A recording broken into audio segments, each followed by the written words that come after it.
Well, good morning. Here it is. Excuse me. It's Thursday morning, and anyway, today, of course, is the last day of August, August the 31st, and anyway, it's hard to believe that another month has just flat flown by, and we're on the verge of starting September. But anyway, today is a Thursday meeting. We're on the downhill slide to the weekend, and anyway, hope that you had a good Wednesday. Hope that you had a good hump day, and now you're sliding out, toward the weekend with this being Thursday, and God has given us a new day of opportunities. A new day to hopefully do what He wants in our lives and in the lives of others. And that's kind of what I want to share with you again about this morning. The devotional that I'm going to share with you is entitled Decaf Disciples.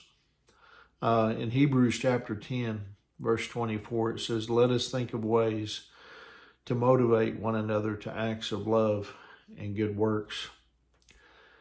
Do you know certain Christians who, after you spend, time around them, they make you want to be more godly. There's just something about, their lifestyle that, that causes you to say, well, man, I want to be more like that. I want to walk with God like that, worship like that, and share my faith like that, be bold, like they are. You see, those Christians are, what they're doing is they're doing their jobs, because they're stimulating a thirst, for Christ and others. That's what they're doing. The greatest compliment that a non-believer can pay, to a believer is when they say, why are you the way you are? Listen, I want what you have. And that opens the door, of course. But, however, you see, we cannot be an influencer for purity in the world if we're compromised, in our purity.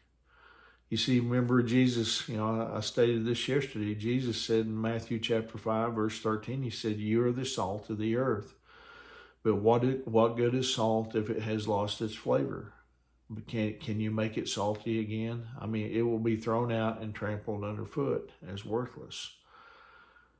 These are some heavy duty words, from Jesus about unsalty Christians. I mean, essentially, Jesus, he was saying that if we're not making a difference, then what good are we? We can't sting the world's conscience if we go against our own.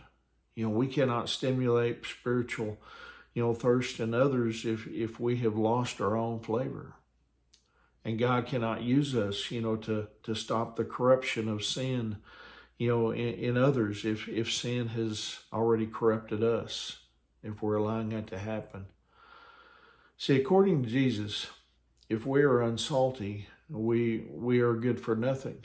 Now, that doesn't mean He still loves us and He still wants the best for us, but we can't be used of God when we're unsalty.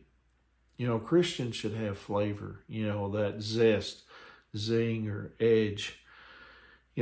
Christians, we aren't supposed to be bland.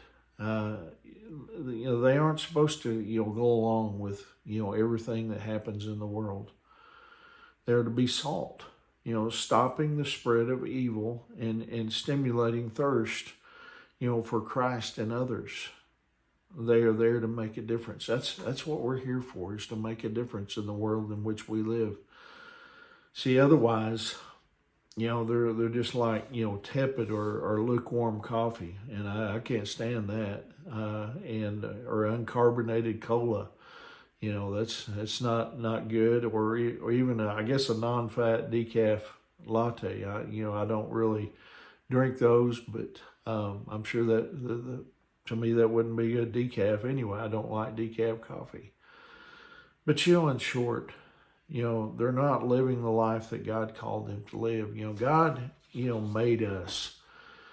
and he wants that relationship with us. And when we begin that relationship with him, we begin to grow and to become hopefully more holy every day, to be more like Jesus every day. And when we live in this world, we're to have that zest, that zing in our life, through our Christian life, that makes others want to know, what it is that makes us different. We're to be different. And so anyway, I hope that encourages you here on this Thursday morning. Hope you have a wonderful day. Remember, Angie and I, we love you guys, and we're praying for you. And Lord willing, I'll see you tomorrow morning. God bless you.